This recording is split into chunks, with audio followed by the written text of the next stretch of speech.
Hi friends, welcome to Tamil புத்தகம் channel. இன்னைக்கு நம்ம வீடியோவில் பார்க்க போகிறது பார்த்தீங்கன்னா, முகில் சாரோட புக்ஸ் எல்லாம் நான் கொஞ்சம் வாங்கியிருக்கேன்னா அதை பற்றின ஒரு வீடியோவாகவும் இது இருக்கும். அதே நேரத்தில் ஜூலை மாதம் நான் என்னென்ன புத்தகங்கள் வாசிச்சேங்கிறதையும் நான் உங்க கூட ஷேர் பண்ணிக்கிறேன்.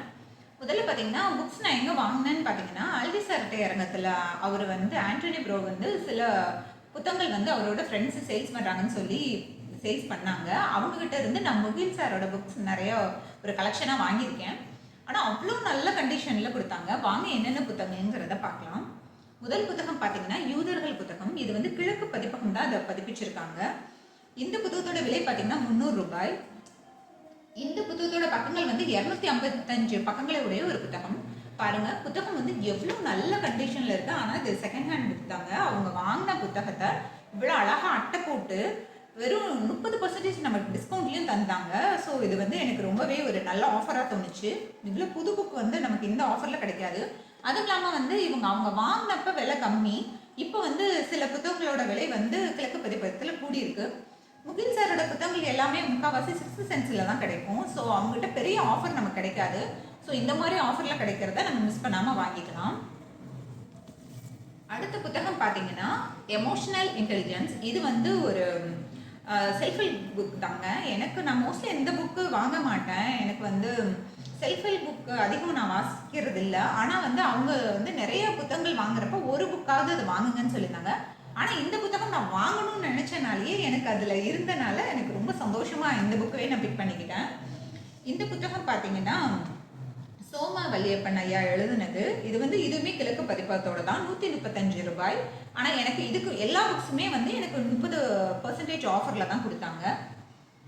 இந்த புத்தகத்தோட பக்கங்கள் பார்த்தீங்கன்னா ஒரு 102 பக்கங்களே உடைய ஒரு புத்தகம். இதுவும் பாருங்கள் இவ்வளோ நல்ல கண்டிஷனில் இருக்குது. எல்லா புக்ஸுமே இவ்வளோ புது புக்காக தாங்க கிடைச்சது.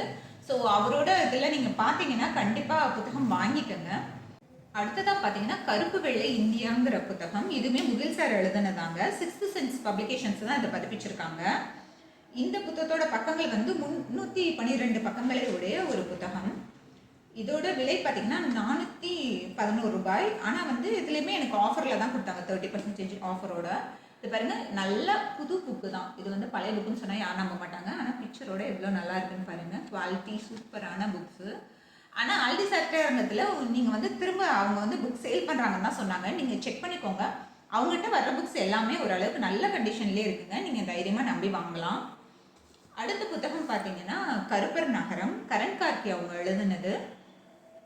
இந்த புத்தகத்தை பாரதி புத்தகாலயம் இதை பதிப்பிச்சிருக்காங்க. இந்த புத்தகத்தோட பக்கங்கள் 351 பக்கங்களே உடைய ஒரு புத்தகம். இதோட விலை பார்த்தீங்கன்னா 330 ரூபாய் இதோட விலை. இதுக்குமே எனக்கு எல்லா புக்ஸுமே எனக்கு 30% ஆஃபரோட தாங்க கொடுத்தாங்க. அடுத்த புத்தகம் பார்த்தீங்கன்னா கிறுக்கு ராஜாக்களின் கதை. முகில் சார் எழுதுனது. இதுவுமே பார்த்தீங்கன்னா 6th சென்ஸ் பப்ளிகேஷன்ஸோட தாங்க. இந்த புத்தகத்தோட பக்கங்கள் பார்த்தீங்கன்னா 328 பக்கங்களே உடைய ஒரு புத்தகம். இந்த புத்தகத்தோட விலை பார்த்தீங்கன்னா 433 ரூபாய் இதோட விலை. இந்த புத்தகத்தில் பார்த்தீங்கன்னா ஒரு 21 மன்னர்களை பற்றி அவங்க சொல்லியிருக்காங்க. நான் ஒரு 6 மன்னர்களை பற்றி தான் படித்தேன். ஆனால் அப்படி படித்தப்பே எனக்கு தோணுது என்னன்னா, இப்படி இல்லாமல் மனுஷங்க இருக்காங்க. மனிதர்கள் ராஜாவாக இருக்கிறப்ப நம்ம அவங்க எவ்வளோ ஒரு பிரம்மாண்டம். அவங்க பெரிய ஆள், பெரிய இடத்துல அவங்கள வச்சு நம்ம பார்ப்போம். ஆனால் அவங்க இப்படிலாம் சேட்டை பண்ணியிருக்காங்களா அப்படிங்கிற தோணுன ஒரு விஷயம் தான். நீங்களும் வாசிச்சு பார்த்துருந்தீங்கன்னா எப்படி இருந்துச்சுங்கிறத கண்டிப்பாக கமெண்ட்டில் சொல்லுங்கள். அடுத்த புத்தகம் பார்த்தீங்கன்னா நம்ம முகில் சாரோட எம்.ஆர். ராதா கழகக்காரனின் கதைன்னு சொல்லிட்டு ரொம்பவே ஒரு அருமையான ஒரு புத்தகம். இந்த புத்தகத்தோட விலை பார்த்தீங்கன்னா 167 ரூபாய். பக்கங்கள் ஒரு 190 பக்கங்களோடைய ஒரு புத்தகம் தான் இது. அவசியம் நீங்கள் வாங்கி வாசிக்க வேண்டிய புத்தகம் நான் சொல்லுவேன். அடுத்த புத்தகம் பார்த்தீங்கன்னா நம்ம லியோ டால்ஸ்டாய் எழுதுன புத்துயிர்ப்பு புத்தகம். இதை அடையாளம் பதிப்பகம் தான் இதை பதிப்பிச்சிருக்காங்க. இந்த புத்தகத்தோட விலை பார்த்தீங்கன்னா 450 ரூபாய். பக்கங்கள் பார்த்தீங்கன்னா ஒரு 768 பக்கங்களே உடைய ஒரு புத்தகம். இதுவுமே பாருங்கள் எவ்வளோ புதுசாக இருக்குன்னு சொல்லிட்டு அவ்வளோ நல்ல கண்டிஷனில் அவங்க அந்த புக்ஸ் எல்லாமே கொடுத்துருந்தாங்க. எனக்கு இந்த புக் வாங்கணும்னு நான் ரொம்ப நாளாக ஆசைப்பட்டிருந்தேன். ஸோ எனக்கு இது வாங்கினதில் ரொம்ப சந்தோஷம். நான் படித்து பார்த்துட்டு எப்படிச்சுங்கிறத உங்கள் கூட ஷேர் பண்ணிக்கிறேன். அடுத்ததாக பார்த்தீங்கன்னா நம்ம ஜூலை மாதம் என்னென்ன புத்தகங்கள் வாசிங்கிறத நான் உங்கள் கூட ஷேர் பண்ணிக்கிறேங்க. வேலராமமூர்த்தி கதைகள். இந்த புக்கு நான் படித்தேன். இது ஷார்ட் ஸ்டோரிஸ் தான், குட்டி குட்டியாக இருக்கும். பட் நல்லா இருக்குது. டிஃப்ரெண்ட்டான ஒரு அப்ரோச் தான் அவரோடது. அவரோட கதைகளில் எப்பயும் போல் கிராமத்து சாயலில் தான் இருந்துச்சு. இதில் பார்த்தீங்கன்னா ஒரு 24 கதைகளை வந்து உள்ளடக்கின ஒரு தொகுப்பு தான் இது. ஒரு டிஃப்ரெண்ட்டான ஸ்டோரிஸ், நீங்கள் கண்டிப்பாக படித்து பாருங்கள், உங்களுக்கு பிடிக்கும். அடுத்ததாக பார்த்தீங்கன்னா, நம்ம முகில் சாரோட கிறுக்கு ராஜாக்களின் கதையில் வந்து நான் ஒரு 6 பாட்டு தாங்க படித்தேன். ஆக்சுவலாக இதில் 21 பாட்டு இருக்குது. நான் வந்து ஒரு 6 தான் படித்தேன். ஆனால் இது படித்தப்பே எனக்கு தோணுது என்னென்னா, நம்ம வந்து ராஜாக்கள்னு சொல்கிறப்பே நம்ம வந்து ரொம்ப பிரம்மாண்டமாக பார்ப்போம். சேரல், சோழர், பாண்டியர் இவங்க எல்லாத்த பற்றின நம்ம நூல்கள் படிக்கிறப்பயுமே நமக்கு வந்து ரொம்ப பிரம்மாண்டமாக தெரிவாங்க அவங்கெல்லாம். ஆக்சுவலாக உடையார் புக்கு படித்தப்பெல்லாம் நான் வந்து அந்த தஞ்சை பெரிய கோயிலே வந்து அவ்வளோ வியந்து வியந்து படித்தேன். ஆனால் இந்த புத்தகத்தை படிக்கிறப்ப எனக்கு ரொம்ப கவலையாக இருந்துச்சு. நம்ம ராஜாக்களை பற்றி நம்ம எப்படிலாம் கற்பனை பண்ணி வச்சுருந்தோம், கடைசியில் இப்படிலாமா பண்ணாங்க அப்படிங்கிற மாதிரி இருந்துச்சு. இது வந்து கிறுக்கு ராஜாக்களின் கதைன்னு எனக்கு தோணலை. இது வந்து சைக்கோ ராஜாக்களின் கதைன்னு தான் எனக்கு தோணுச்சு. ஏன்னா ஒரு ராஜா வந்து இவ்வளோ சைக்கோத்தனமாக இருந்திருப்பாங்களான்னு தான் எனக்கு தோணுன ஒரு புத்தகம் இது. ஸோ நான் இதை வந்து ஃபுல்லாக படிக்கிறப்பேன்னு எனக்கு தோணல. அதனாலவே நான் அதை சொல்லிட்டேன் இந்த மந்த் ரீடில். ஏன்னா இது வந்து அப்பப்போ தான் ஒன்று ஒன்று படிக்க முடியும், கண்டினியூஸாக அதை படிக்க முடியும்னு எனக்கு தோணல. அடுத்த புத்தகம் பார்த்தீங்கன்னா, முகில் சார் எழுதின எம்.ஆர். ராதா ஐயாவோட புத்தகம் கலகக்காரனின் கதை. இது வந்து ரொம்பவே ஒரு அருமையான நூலுங்க. என்னோட ஃபேவரட் நூலாக கூட மாறிடுச்சு. எனக்கு எம்.ஆர். ராதா ஐயா பற்றி பெருசாக தெரியாது. ஸோ அவரை பற்றி தெரிஞ்சுக்கணுங்கிறதுக்காக தான் இந்த புத்தகம் வாங்கினேன். உண்மையிலே அவ்வளோ அருமையாக இருந்துச்சுங்க. அவர் வந்து சாதாரண ஒரு சின்ன பையனாக இருந்து அவர் அந்த நாடகத்துறையில் எப்படி அவர் உள்ளே போய் அதில் எவ்வளோ கஷ்டப்பட்டு அவர் இந்த பொசிஷனுக்கு வந்தார் அப்படிங்கிறதெல்லாம் அவ்வளோ நல்லா சொல்லியிருந்தாங்க. அவர் தன்னோட கடைசி மூச்சு வரைக்கும் அந்த நாடகத்துறையில் எந்த அளவுக்கு அவர் பாடுபட்டாருங்கிறதையும் அவ்வளோ அழகாக இதில் எக்ஸ்பிளைன் பண்ணியிருந்தாங்க. அதே மாதிரி இவர் வந்து அந்த திராவிட இயக்கத்துக்கூட இவருக்குமான அந்த உறவு எந்த அளவுக்கு இருந்துச்சுங்கிறதையும் ஒரு சொல்லியிருப்பாங்க. அவர் வந்து யார் எந்த தப்பு பண்ணாலும் தட்டி கேட்கறதுல எந்த தயக்கமுமே காட்டினது இல்லைங்கிறதெல்லாம் அவ்வளோ அழகாக சொல்லியிருக்காங்க. அதே மாதிரி பார்த்தீங்கன்னா, இவருக்கும் பெரியாருக்குமான நட்பு எப்படி இருந்துச்சு, கலைஞர் ஐயாவுக்குமான நட்பு எப்படி இருந்துச்சுங்கிறதெல்லாம் ரொம்பவே அருமையாக சொல்லியிருக்காங்க.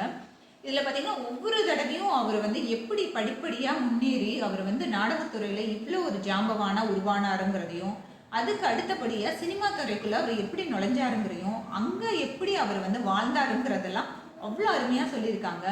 ஸோ நீங்கள் வந்து அவசியம் இதை படித்து பார்த்தீங்கன்னா அவரோட இன்னொரு வேர்ஷன் நமக்கு தெரியும். இவர் வந்து அப்போ வந்து ஆட்சி நடத்தின அந்த ஆட்சியாளருக்கே ஒரு பெரிய தலைவலியாக இருந்து இவர் போட்ட ஒரு நாடகத்தினால நாடக தடை சட்டம்ங்கிற ஒரு சட்டத்தையே உருவாக்க வச்சாருன்னா பார்த்துக்குங்க இவர் எப்படிப்பட்ட ஆளுங்கிறது உங்களுக்கு அதிலே தெரியும். ரொம்ப இன்ட்ரெஸ்டாக இருந்துச்சு. அது என்ன நாடகம், எதுக்காக அந்த தடை சட்டம் உருவாச்சுங்கிறதெல்லாம் நீங்கள் அந்த புத்தகத்தை அவசியம் படித்து தெரிஞ்சுக்கங்க. ஏன்னா இவரை பற்றி சொன்னால் சொல்லிக்கிட்டே போகலாம். ஆனால் நீங்கள் அவசியம் இந்த புத்தகத்தை படித்து தெரிஞ்சுக்கங்க. அடுத்ததாக பார்த்தீங்கன்னா, நான் படித்த புத்தகம் வந்து கள்ளிக்காட்டு இதிகாசம். இந்த புத்தகம் பார்த்தீங்கன்னா எனக்கு வீக்லி மேகசைன்ஸாக வந்திருக்கும் பார்த்தீங்களா, அப்போ வந்து எடுத்து இதை வந்து பயன் பண்ணியிருக்காங்க. ஸோ இது வந்து பாருங்களேன் எவ்வளோ அழகாக படங்களோட இந்த புத்தகம் எனக்கு கிடைச்சிருக்குன்ட்டு. எனக்கு இந்த புத்தகம் படித்ததில் ரொம்பவே ஒரு சந்தோஷமாக இருந்துச்சு. ஏன்னா நமக்கு இந்த மாதிரி படங்களோட புத்தகங்கள் கிடைக்கிறது வந்து ரொம்ப அரிதுங்க. ஸோ எனக்கு இது ரொம்ப பிடிச்சமான ஒரு புத்தகம்னு இதை சொல்லலாம். நான் இது வந்து ஒரு இரவல் வாங்கி தான் படித்தேன். படிச்சுட்டு கொடுத்துட்றேன், கொடுங்கப்பா அப்படின்னு சொல்லிட்டு. ஏன்னா வந்து இந்த மாதிரி புத்தகங்கள் படிக்கிறதுல எனக்கு கொஞ்சம் இன்ட்ரெஸ்ட் ஜாஸ்தி. ஏன்னா படங்களோட புத்தகங்கள் படிக்கிறப்ப நமக்கு அது ரொம்ப கனெக்ட் ஆகும். இந்த புத்தகம் பார்த்தீங்கன்னா, பேயத்தேவர்னு ஒரு வயசான ஒருத்தரை சுற்றின ஒரு பின்னப்பட்ட ஒரு கதை தான். அவருக்கு வந்து 2 பெண் குழந்தைகள், ஒரு பையன். அவங்களுக்குள்ளேயே நிறைய பிரச்சனைகள் இருக்குது. அதெல்லாம் ரொம்ப அழகாக அந்த புத்தகத்தில் சொல்லியிருப்பாங்க. அதே நேரத்தில் பார்த்தீங்கன்னா, அதுவும் பத்தாம இவங்க ஊரில் வந்து ஒரு செக் டேம் கட்டுறதுக்காக அந்த ஊரவே காலி பண்ண சொல்கிறாங்க. ஸோ அப்போ அங்கே நடக்கிற நிகழ்வுகளில் நம்ம கண்ணு முன்னாடி கொண்டுட்டு வந்திருப்பாங்க. அதே மாதிரி பார்த்தீங்கன்னா, அந்த பேயத்தேவர் அவர் வாலிபத்தில் இருந்தப்போ ஒரு பொண்ணை லவ் பண்ணியிருப்பாரு. அந்த பொண்ணுமே சில காலத்துக்கு அப்புறம் இவங்க வீட்டுக்கு வந்துடுவாங்க. அதெல்லாம் எப்படி என்ன அப்படிங்கிறதெல்லாம் ரொம்பவே அருமையாக சொல்லியிருப்பாங்க. இதே நேரத்தில் பார்த்தீங்கன்னா, இவ்வளோ என்ன ஒரு கஷ்ட காலத்துலேயுமே வந்து அவருக்கு வந்து துணையாக இருக்க ஒரு நட்பு இருக்கும். அவரை பற்றியும் சொல்லுவாங்க. ரொம்பவே நிறைய கேரக்டர் நல்ல நல்ல கேரக்டராக இதில் இருப்பாங்க. ஸோ ரொம்ப எனக்கு பிடிச்ச ஒரு புத்தகம் இது. ஏன்னா வந்து பேயத்தேவர் வந்து ஒரு கிராமத்து வாழ்வியல அவர் வாழ்கிறப்ப அவரோட கஷ்டங்களை அவ்வளோ அழகாக நம்ம கண்ணு முன்னாடி கொண்டுட்டு வந்திருப்பாரு. இந்த புத்தகத்தோட பேர் பார்த்தீங்கன்னா கள்ளிக்காட்டு இதிகாசம்ங்கிறப்ப உண்மையிலேயே இது ஆப்டான பேருன்னு தான் சொல்லணும். ஏன்னா ஒரு கள்ளிக்காட்டில் நடக்கிற ஒரு வறட்சியான ஒரு பூமியில் நடக்கிற ஒரு பெரிய இதிகாசம்னே இதை சொல்லலாம். அவ்வளோ அழகாக அருமையாக நம்ம கண்ணு முன்னாடி அந்த கள்ளிக்காட்டை கொண்டுட்டு வந்த அந்த ஆசிரியர் வந்து உண்மையிலே அவர் வந்து எழுத்து உலகின் ஜாம்பவான் தான் சொல்லணும். இதில் வந்து எனக்கு பிடிச்ச ஒரு லைன், எனக்கு வந்து அது படிக்கிறப்பே ஒரு நெகிழ்ச்சியாகவே இருந்துச்சு. அதை மட்டும் உங்கள் கூட நான் ஷேர் பண்ணிக்கிறேன். கதையை பற்றி நான் எதுவும் சொல்ல விரும்பல. ஏன்னா நீங்கள் கண்டிப்பாக அவசியம் வாங்கி படிச்சிருங்க, அவ்வளோதான். இது வந்து அவர் வந்து அவரோட ஃப்ரெண்டு வந்து உடம்பு முடியாமல் போயிடுறாரு. ஸோ வந்து பேயத்தேவர் வந்து அவரை போய் பார்க்க போகிறாரு. அவர் வந்து பேயத்தேவரோட ஃப்ரெண்டு வந்து நல்ல வசதியானவர் தான். அவர் பேர் வண்டி நாயக்கன்னு சொல்லுவாங்க. அவர் வந்து வசதியானவர். ஆனால் அவர் உடம்புக்கு முடியாமல் போன அந்த சூழ்நிலையில் அவர் ஒரு லைன் சொல்கிறார் பேயத்தேவர்கிட்ட. ஐயா, நமக்கு வந்து எப்படி இருக்கணும்னா, கை கால் விழுந்த காலத்துல சொந்தமா மருந்து வாங்க துட்டு, அந்த மருந்து எடுத்து கொடுக்க உறுத்தும் பாசமும் உள்ள ஒரு உசுறு, ஐயோ இப்படி ஆகி போச்சேன்னு சுத்தி நின்று அழுக ஒரு சொந்த பந்தம். இந்த 3 விஷயம்தான் மனுஷனோட வாழ்க்கையில ரொம்ப முக்கியம்னு சொல்றாரு. அதாவது அவர் கடைசி அவரோட முடியாம லாஸ்ட் பெட்ல அவர் இருக்கப்ப இது இந்த மாதிரி நெகிழ்ச்சியான நிறைய வார்த்தைகள் இதில் இருக்குது. நீங்கள் அவசியம் வாங்கி படிங்க. இது வந்து ஒரு ஹெவியான புக்கு. ஏன்னா இந்த கதை வந்து அவ்வளோ ஹெவியாக இருக்குது. ஸோ வந்து இது ரொம்பவே ஒரு அருமையான ஒரு புத்தகம். அவசியம் நீங்கள் வாங்கி வாசிச்சு பாருங்கள். அடுத்த புத்தகம் பார்த்தீங்கன்னா அகதா கிறிஸ்டினோட குரூர வீடுன்னு சொல்லிட்டு, இது வந்து ஒரு கிரைம் த்ரில்லரான ஒரு புத்தகம் தான். இது வந்து பார்த்தீங்கன்னா கண்ணதாசன் பதிப்பகம் தான் இதை பதிப்பிச்சிருக்காங்க. இந்த புத்தகத்தோட விலை பார்த்தீங்கன்னா 100 ரூபாய். இதோட பக்கங்கள் பார்த்தீங்கன்னா 328 பக்கங்களை உடைய ஒரு புத்தகம். பட் ஆனால் அதோட ஃபாண்ட் சைஸ் ரொம்ப குட்டியாக தாங்க இருக்குது. பார்த்துக்கோங்களேன், இப்படி தான் இருக்கும். ரொம்ப ஃபாண்ட் சைஸ் குட்டியாக இருக்குது படிக்கிறதுக்கு. ஆக்சுவலாக இது வந்து மொழிபெயர்ப்பு நூலுங்கிறப்ப நான் யோசிச்சு தான் வாங்கினேன். இந்த புத்தகம் எந்த அளவுக்கு நமக்கு புரியும் இல்லை பிடிக்கும் தெரியலையே அப்படின்னு யோசிச்சுட்டே தான் வாங்கினேன். ஆனால் அந்த பயம் வந்து தேவையே இல்லைன்னு தோணுச்சு. இந்த புத்தகம் படித்து முடிச்சப்ப ரொம்பவே நல்லா இருந்துச்சு மொழிபெயர்ப்புமே. அகதா கிறிஸ்டினோட ஃபர்ஸ்ட் புக் இதுதான் நான் படிச்சிருக்கேன். ரொம்பவே நல்லா இருந்துச்சுங்க. ஆக்சுவலாக பார்த்தீங்கன்னா இது வந்து ஒரு 20-30 பக்கத்திலே வந்து கொலை ஃபர்ஸ்ட் நடந்துருச்சு அப்படிங்கிறத சொல்லிடுவாங்க. என்னடா 20 பக்கத்திலேயே இவர் விஷயத்த சொல்லிட்டாங்களே, இதுக்கு மேலே 300 பக்கம் இந்த கதை இருக்குது, எப்படி கொண்டுட்டு போவாங்கன்னு எனக்கே ஒரு ஆச்சரியமாக தான் இருந்துச்சு. ஆனால் அவ்வளோ சஸ்பென்ஸாக இவங்களா இருக்குமோ அவங்களா இருக்குமோ நம்மளை குழப்பியே கடைசி வரைக்கும் கொண்டுட்டு போனாங்க. ஸோ நல்லா இருந்துச்சு இந்த புத்தகம். ஏன்னா எழுத்துமே குட்டியாக இருக்கனால கொஞ்சம் பெரிய புக்காக தான் தெரிஞ்சு. ஆனால் அது படிக்க அந்த அளவுக்கு அப்படி தோணவே இல்லைங்க. ரொம்ப இன்ட்ரெஸ்டாக இருந்துச்சு. ஆனால் இதில் ஒன்று என்னென்னா, ஃபஸ்ட்டு நீங்கள் பிகினர்ஸாக இருந்து இந்த மாதிரி மொழிபெயர்ப்பு நூல்கள் படிக்கிறப்ப நீங்கள் வந்து குறிப்பிட்ட அளவுக்கு அந்த பேர் வந்து நோட் பண்ணி வச்சுக்கோங்க, யார் யார் என்னென்னு சொல்லிட்டு. ஸோ வந்து உங்களுக்கு அதை ரிலேட் பண்ணி படிக்கிறதுக்கு ஈஸியாக இருக்கும் பிகினர்ஸாக இருக்கும் பட்சத்தில். மித்தபடிக்கு நீங்கள் படிக்க ஆரம்பிச்சிட்டிங்கன்னா கண்டிப்பாக அகதா கிறிஸ்டின் புக்ஸ் அவசியம் வாங்கி படிங்க. க்ரைம் சூப்பராக இருக்குது.